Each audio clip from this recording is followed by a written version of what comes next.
UFC 278, man, was one of those cards that kind of like reinvigorated my love for watching MMA, right?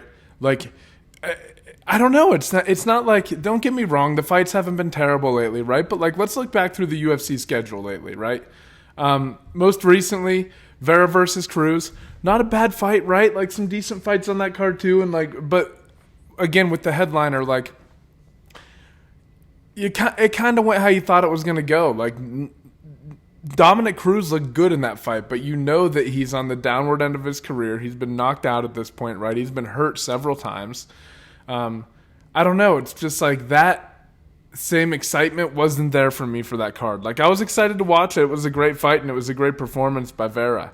But, like, it didn't have that same type of hype around it, right? And then, like, you had Santos versus Hill. I mean, again, you kind of thought Hill was going to win that one, and that kind of went how you thought it would too, right? Pena versus Nunes too, same kind of deal. And then you go back, and the fight before that, the headliner was Ortega versus Rodriguez, and that ended in kind of like disappointing fashion, you know? But like, two fights on this fucking card, Rockhold versus Costa and Usman versus Edwards, like, really just made it fucking, like, it reminded you of why you do watch the fights, right? And like why you do tune in for these moments and stuff, because like, and it always is undeniably, like, pay-per-views just always have the potential for that bigger, like, wow factor, right? Because everybody's tuned into it, and there is more on the line when there's a title fight, and title fights tend to be on pay-per-views, right? So you're not, I shouldn't bitch too much, because you're not going to get that on every single fight night that they host, right? Like, the UFC's too big. They have a pretty deep middle class at this point. And a lot of, by middle class even, I guess I'm referring to, like, not only people outside of the top 15, but I guess in that 10 to 15 range too, right? Where they're good enough to headline a card and it's enjoyable and you get to watch high-level MMA, right? Like, you get a quality product put out there, but just guys, like, that's just where the UFC's at, right? They're massive. And it's maybe not fair of me to criticize like that, but damn, like, I can't remember. I definitely, like, you got to think that this is one of the greatest knockouts of all time, right? Just because of the magnitude of it and the way the fight was going leading up to it. And also, I mean, probably the greatest comeback victory in UFC title fight history that I can think of, right? Especially against Usman, like, against a guy who, like, you know how he likes to fight. Like, this is how he fights. Like, yes, he's knocked out Masvidal, right? And yes, he's shown that he has power, but Usman grinds on you for the duration of the fight, and once he breaks you, and it felt like he broke Leon, like, even, like, I wasn't there, but through the screen, obviously, right? Like, you're looking at him and just trying to read his body language, and, like, it feels like his corner's trying to, like, inspire him, and man, just so many things about it. And DC and Rogan are writing him off, and then you hear Anna go, well, you know, that's not like the cloth from which he's cut, and then boom, he lands it. Paws out with the right, throws the left, and then brings the fucking left high kick up right behind it, and Usman slides right into it. And it's like, oh, man. I mean, besides the first round, because, okay, here's the other thing too, right, is Leon Edwards had a great first round. Like, as good a first round as you could ask for. And I thought that, honestly, like, it was weird because I was talking to my wife about this, like, right before the fight. I was like, okay, Edwards has better jiu-jitsu, like, technical, like, jiu-jitsu than Usman. Not that he's an overall better grappler. I mean, you got to see that, like, Usman, when he pushed him up against the cage and put him in those situations and started getting to the takedown, in terms of overall MMA grappling, Usman seems to be superior there, right? But I was telling my wife, I was like, well, I think Edwards has an advantage in that jiu-jitsu department, though. But the problem is, how is he ever going to get there? And then he hits an outside trip, and I think it caught Usman off guard. And now all of a sudden, Edwards isn't mounting, he's around to the back. And I was like, oh, my God, like, Edwards could finish this here. Like, Edwards is much better than Kamaru here, and Kamaru is not used to being in positions like this. And in fact, the only other loss of his career, I believe, was a rear naked choke, right? I think, like, the first fight of his professional career, if I'm not mistaken. Fact check me on that, but I think it was a rear naked choke, and I think it was the first fight of his career, right? So I'm like, oh, he's in this dangerous position against a guy who has legitimate jiu-jitsu, like, very legitimate, very threatening jiu-jitsu. So I don't know. I was like, fuck, and they're dry, right? They're relatively dry. It's the first round. But Usman showed that he was very sound defensively, actually, from there, right? Was able to ride that out. But you got to think Edwards is riding a high now, right? Like, he's got a confidence boost from that round. Like, he's like, all right, like, I'm up around for sure on this guy. And then Usman comes out. And you know what it is? And DC, like, mentioned this, too, on the commentary.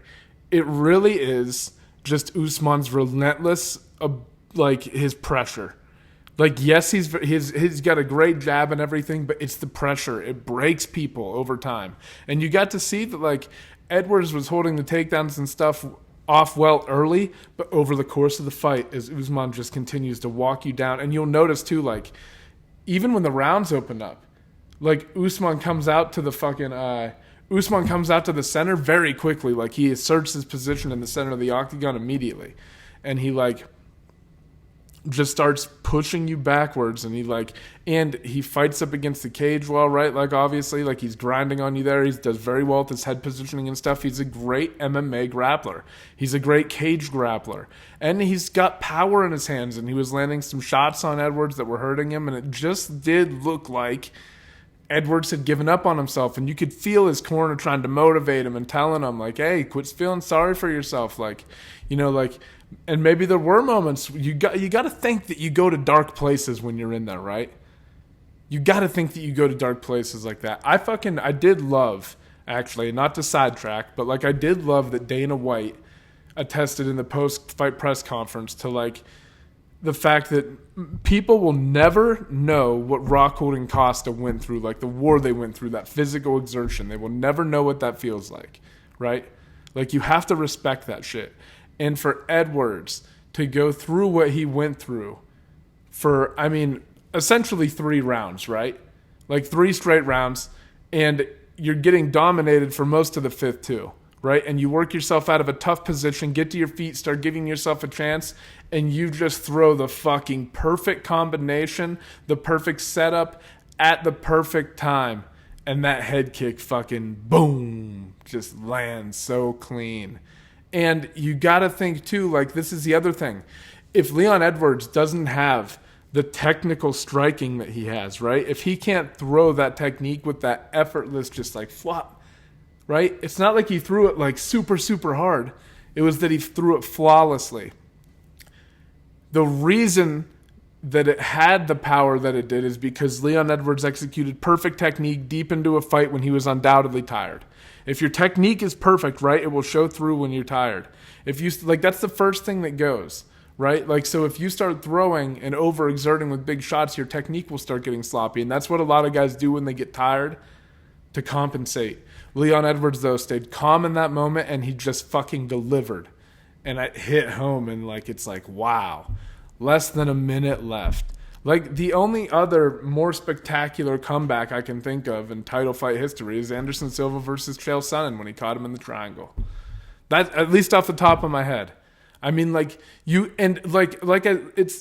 man, Usman gives you that feeling of inevitability when he's fighting. Like, I was writing it off too, like DC, and like, what really were the odds when Usman gets there that he's going to make that mistake? And Usman fought a near perfect fight the entire time. Like, nearly perfect, right? Like, I would imagine when this opens up, if they do fight again, Usman's probably going to be the favorite. He still dominated the fight. But in fighting, you can make one mistake. One mistake. Edwards lost almost every minute of that round, right? Except for 5 minutes. He lost 15 minutes. He lost essentially, like, what? 15 plus 4, 19 of the 25 minutes. Maybe a little more if you consider control time towards the beginning. Whatever, you get my point. But despite all of that, and despite all of the work that Usman did, it took one perfectly executed clean shot. And it had to land that way because even if you hurt guys like Usman, right? Like, what are the odds that if you just, like, stun him? We've seen him get, like, cracked and, like, wobbled a little bit against, like, guys like Colby, right? But he recovers and he comes back, right? So it's like, what are the odds that you're actually going to get him out of there? Even if you do hurt him, but the way that it landed, he put him out in one fucking shot. And it was just, like, brilliantly timed, brilliantly executed. and it ultimately didn't give up on himself. You know what I mean? Like, he was like, fuck it, I gotta throw something out there. And he just set it up perfectly. And it's like, damn, what a performance and what a moment, like, to witness. Like, after the fight, I was fucking freaking out after the fight. Like, I can't remember the last time I freaked out like that after a fight.